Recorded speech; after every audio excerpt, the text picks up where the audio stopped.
Well, hi, folks.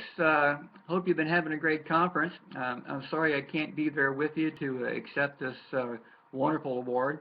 I'm multitasking. My wife has recovered from some surgery, so I'm learning how to be a home healthcare aide for the next few weeks. When I learned about this award, I kind of reflected back on how this whole interpretive thing got started for me. It was back in 1974. I had my first job as a seasonal interpreter. Some of you weren't even born in 1974. I had a job at the Ohio State University Museum of Zoology as a curator assistant. They were 9-month appointments, and I worked at the Museum of Zoology for 6 years. But I needed that summer job, so I saw that Mohegan State Park or Ohio DNR was hiring interpreters, except they were called naturalists. And I thought I could probably do that, so I applied for a job and was hired as a seasonal interpreter to work at Mohegan State Park, which was a very highly attended park. My very first interpreter program ever was standing for an evening amphitheater program. There were 350 people sitting there. My program was about how wonderful snakes were, and the problem was that 350 people didn't believe me. So I spent an hour trying to convince them that they don't have to like them, just don't kill them. And I figured that was at least a success. So at the end of that summer, I learned there was a thing called the Association of Interpretive Naturalists. I learned that there was a profession called interpretation. I went back to Ohio State, and in the Parks and Recreation Department, that's where the major for interpretation was. You can get a bachelor's, master's, and PhD in interpretation. Back in the 70s, Ohio State had 6 courses in interpretation for undergraduates and 2 graduate courses in interpretation. So I was lucky to be at a place where interpretation was really taken seriously as a profession.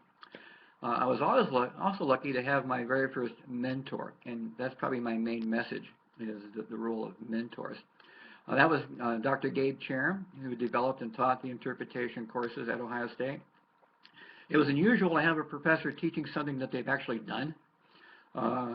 Gabe had been a field interpreter for many years, working his way up through the ranks, and when he got his PhD in interpretation, what he was able to teach us was based on reality of what actually happens when you're standing in front of people in a park and how you're dealing with exhibits and budgets and all that kind of paraphernalia.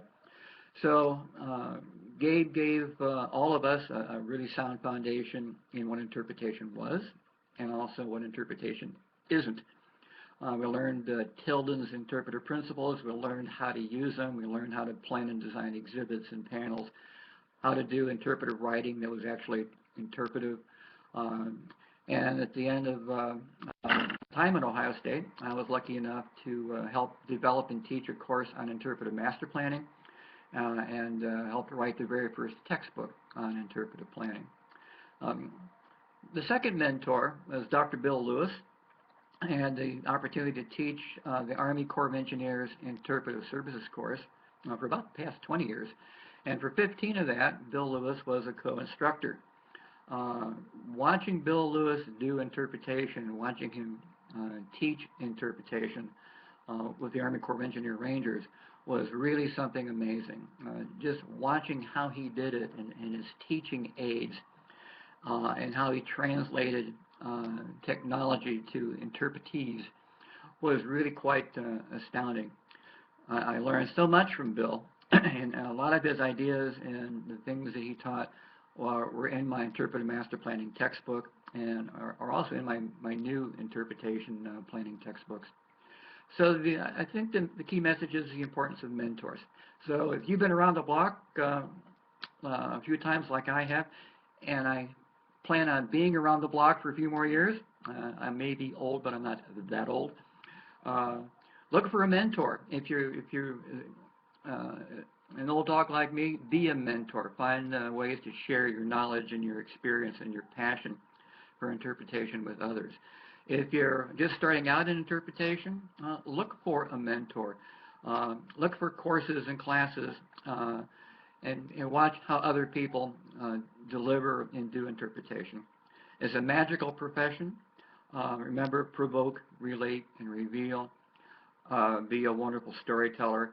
And one of the blessings of interpretation is that the sky is a little cleaner, the earth is a little greener, the water is a little bluer, because of the way we convince people to care for the earth and to care for our heritage. So I think that's about it from cold and snowy Michigan. Again, I wish I could have been there with you. Thanks to Ray Novotny and all the folks for this wonderful award. And I hope to meet you down the road sometime, maybe, hopefully, at the next NAI conference. So thanks a lot, and have a great rest of the evening.